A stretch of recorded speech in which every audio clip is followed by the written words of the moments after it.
여러분 안녕하십니까? 여러분 맨큐의 거시 경제학 이번 시간에는요 먼델 플레밍 모델 그거랑 환율제도 지난 시간에 이어가지고요 챕터 14장에 있는 3절 살펴보도록 하겠습니다.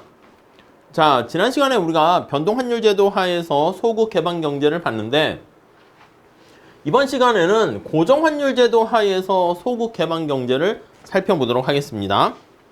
자, 우선 고정환율제도다라고 하면은요, 자, 우선 첫 번째 줄 보시면 픽스드 이렇게 나와 있잖아요. 환율의 어떤 수준 상황이 고정되어 있는 그런 상황입니다. 변동은 플로팅 해가지고 왔다 갔다 진짜 변화하는 거죠. 자, 고정환율 제도는 요 환율이 고정되어 있어요. 그래서 중앙은행이 나서 가지고요 환율을 발표합니다. 이렇게 고정된 환율 수준을 발표하고 요 수준에 맞춰가지고 우리는 계속 유지하겠다라고 얘기를 하는 거야. 그럼 어떻게 유지하는데? 여러분, 환율이라는 게 우리로 따지면 원화와 달러와의 교환 비율이잖아요. 여기선 엔화라고 하니까 미국 애들이라고 했을 때 미국의 달러와 일본의 엔화 간의 교환 비율이야.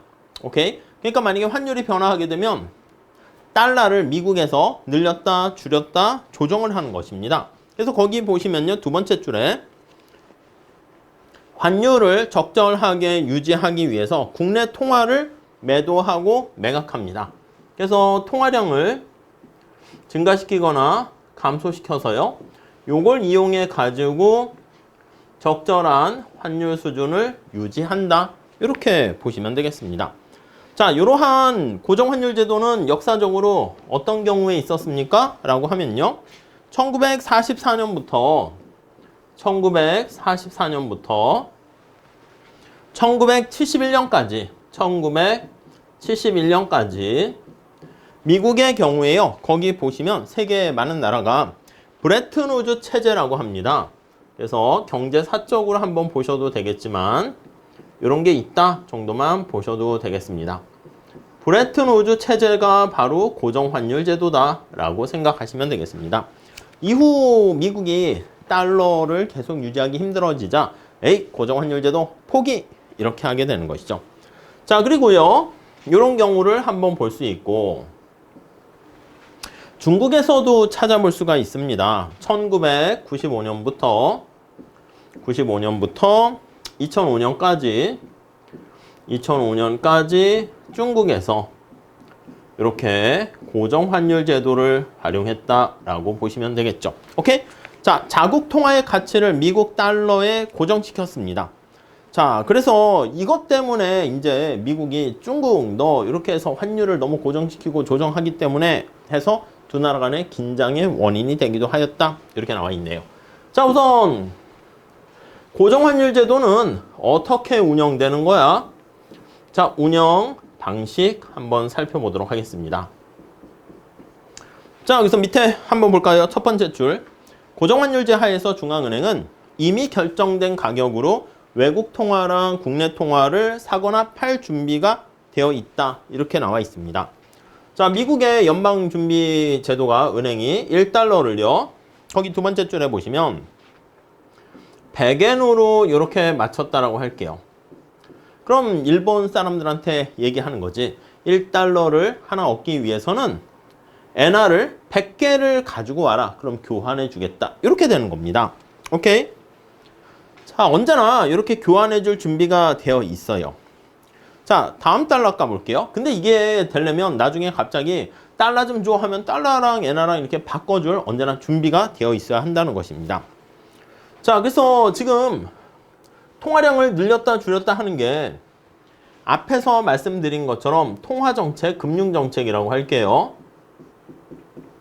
금융정책이 뭔가 경제 안정화 정책으로 기능을 해야 되는데 이 경우에는 이걸 유지해야 되는데 사용을 할 수밖에 없습니다. 자, 그래서 두 번째 단락의 두 번째 줄 보시면 자, 금융정책을 전적으로 어떻게 사용한다? 환율을 유지하는 데 사용합니다. 자, 그래서 고정환율 제도는 외환시장의 균형 환율이 발표된 환율과 같아지는 수준까지 통화량을 늘렸다 줄였다 해서 요거를 조정하는 것이죠. 오케이? 이해 가시겠습니까?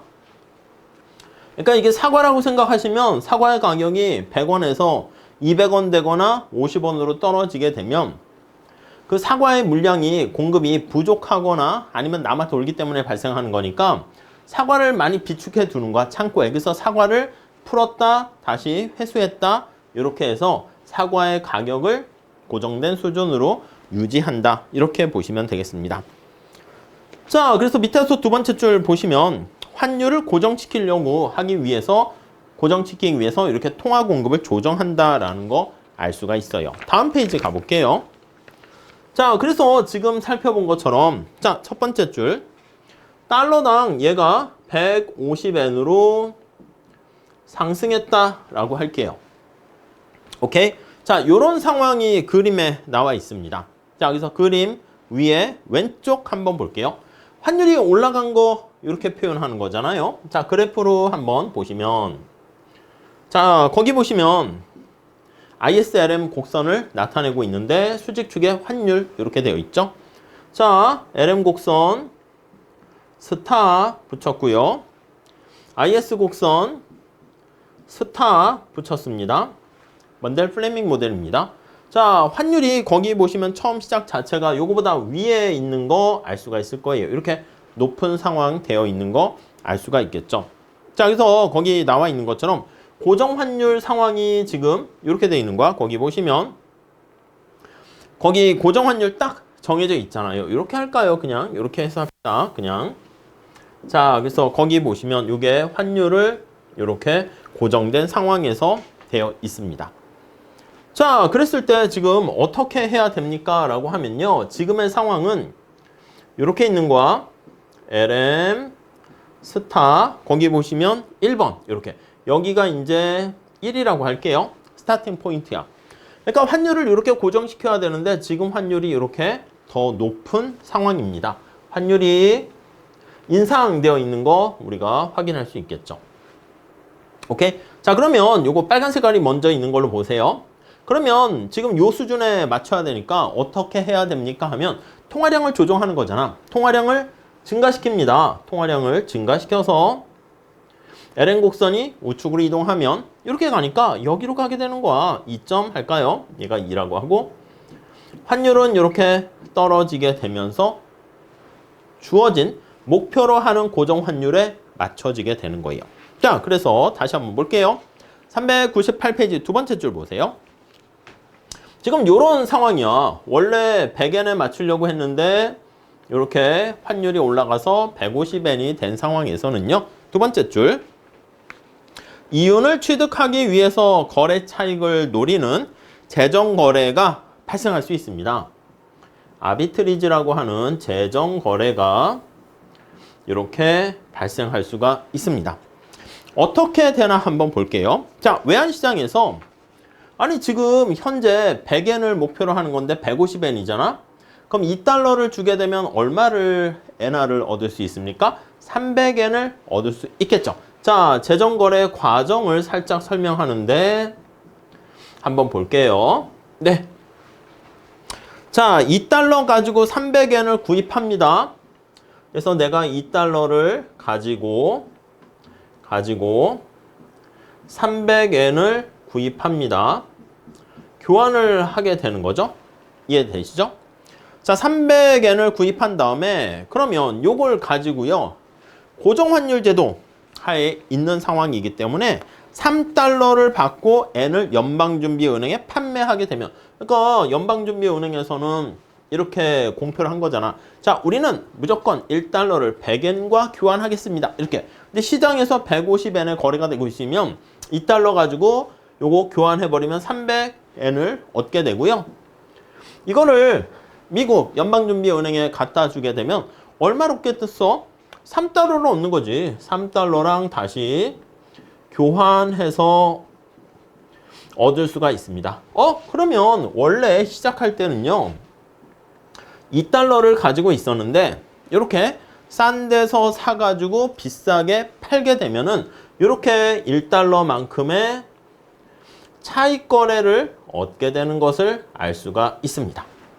이해 가시겠습니까? 네. 자, 그리고 거기 나와 있는 것처럼 연방준비은행에서는요, 이전 이러한 재정, 거기 보시면 거래를 통해 가지고 N을 구입을 했어? 구입을 하게 되면은, 아니, 여기 나와 있는 것처럼 원래 2달러였었는데 교환을 해주는 과정에서 3달러로 추가적인 화폐 공급이 증가하게 되는 거 알 수가 있습니다. 그래서 우리가 화폐 공급이 증가 이렇게 되는 거 알 수가 있네요. 이해 가시겠습니까? 그게 LM 곡선을 우측 이동시킨다 라고 보시면 되겠어요. LM 곡선이 우측으로 이동한다. 이해 가시겠죠? 네, 그 정도 정리하시면 되겠습니다. 자, 그러면 환율이 이렇게 다시 요걸 따라서 하락하게 되고요. 그래서 원래 의도했던 고정환율 수준이 딱 되면 스톱 하게 되는 거 알 수가 있습니다. 자, 바로 두 번째 단락에서는요, 요거 반대를 얘기하고 있습니다.